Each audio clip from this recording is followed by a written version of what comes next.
একদম প্র্যাকটিক্যাল যুক্ত আছেন তারা ব্যাপারটা খুব ভালো বুঝবেন। কিভাবে না, আজকের দিনে আমরা যে জমিতে কি হচ্ছে জমিটাকে তৈরি করার কাজ করছি, বহুদিন ধরে ওই জমিটায় চাষবাসের ফলে বা পতিত থাকার ফলেও ওই জমিতে প্রচুর খাবার এমনি মাটির মধ্যে থেকে যায়। সে বলুন রাসায়নিক বলুন বা জৈবিক উপাদান, এমনি মাটির মধ্যে অনেক খাবার থেকে যায় যেটাকে আমরা গাছকে দিতে অনেক দেরি করে ফেলি।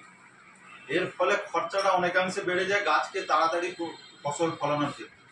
পয়েন্টটা বোঝানো গেছে? Yes or no? মাটিতে এমনি প্রচুর ভালো এবং খাবার থেকে যায় যেটা গাছ অনেক দেরি করে পায়। এই খাবারটাকে আমরা কিন্তু একটা মিনিমাম খরচায় গাছকে খুব তাড়াতাড়ি দিয়ে দিতে পারি। সেটা কিভাবে আমি এটা পরীক্ষা করে দেখাচ্ছি। কারণ আমরা হচ্ছে গাছের ফসল উৎপাদন করার সময় যে সমস্ত উপাদান মাটিতে দিই বা গাছের গোড়াতে দিই বা কোনোভাবে হচ্ছে স্প্রে করি, যাই কিছু করি না কেন, মাটির ভেতরে থাকা খাবারটাকে অনেক দেরি করে হচ্ছে যখন দিই, গাছ দেরি করে পায়। প্রধান কারণ হচ্ছে মাটিটা শক্ত হয়ে যায়। কিছুক্ষণ আগে প্রসেনজিৎ বলছিল যে মাটিটা অনেক তাড়াতাড়ি শক্ত হয়ে যাচ্ছে, মাটির মধ্যে কেমিক্যাল যাচ্ছে, প্রকৃতিগত দূষণ হচ্ছে, এগুলো মাটিটাকে শক্ত করে দিচ্ছে।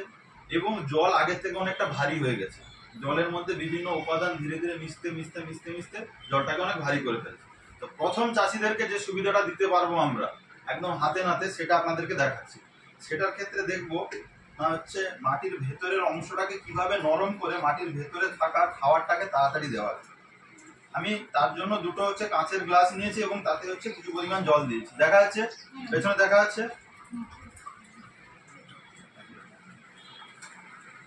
এই হচ্ছে দুটো গ্লাসে জল নেওয়ার এটাই কারণ, একটা গ্লাসে হচ্ছে আমি অ্যাগ্রোলাইজারটাকে প্রয়োগ করে কিভাবে তাড়াতাড়ি খাদ্যটাকে মাটির থেকে তাড়াতাড়ি হচ্ছে নেওয়া যায় বা মাটির ভেতরের থেকে তাড়াতাড়ি গাছকে সরবরাহ করা যায় সেটা পরীক্ষামূলকভাবে দেখাবো। তার জন্য আমি কি করলাম, একটা গ্লাসে আমি অ্যাগ্রোলাইজার 82 হচ্ছে দিলাম, দেখাচ্ছে, এবং অপরটাই দিলাম না, এটা দিলাম না। দেওয়ার পরে এটাকে একটু মিক্স করে নিলাম।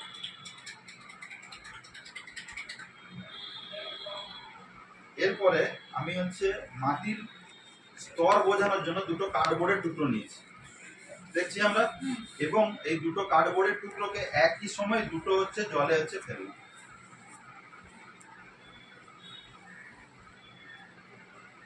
আপনি দেখতে পাচ্ছেন কিছু হচ্ছে দুটোর মধ্যে কিছু পরিবর্তন দেখতে পেলেন? আমি একই সময় দুটোতে একইভাবে হচ্ছে ছেড়েছি।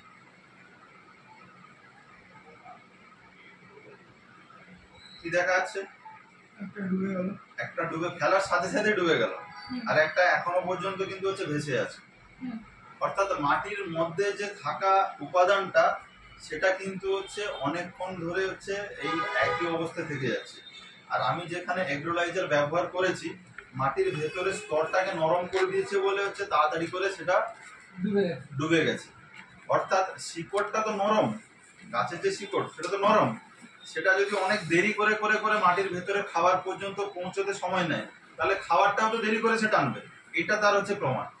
এবার আপনারা সামনে বসে আছেন, আপনারা হচ্ছে এইটা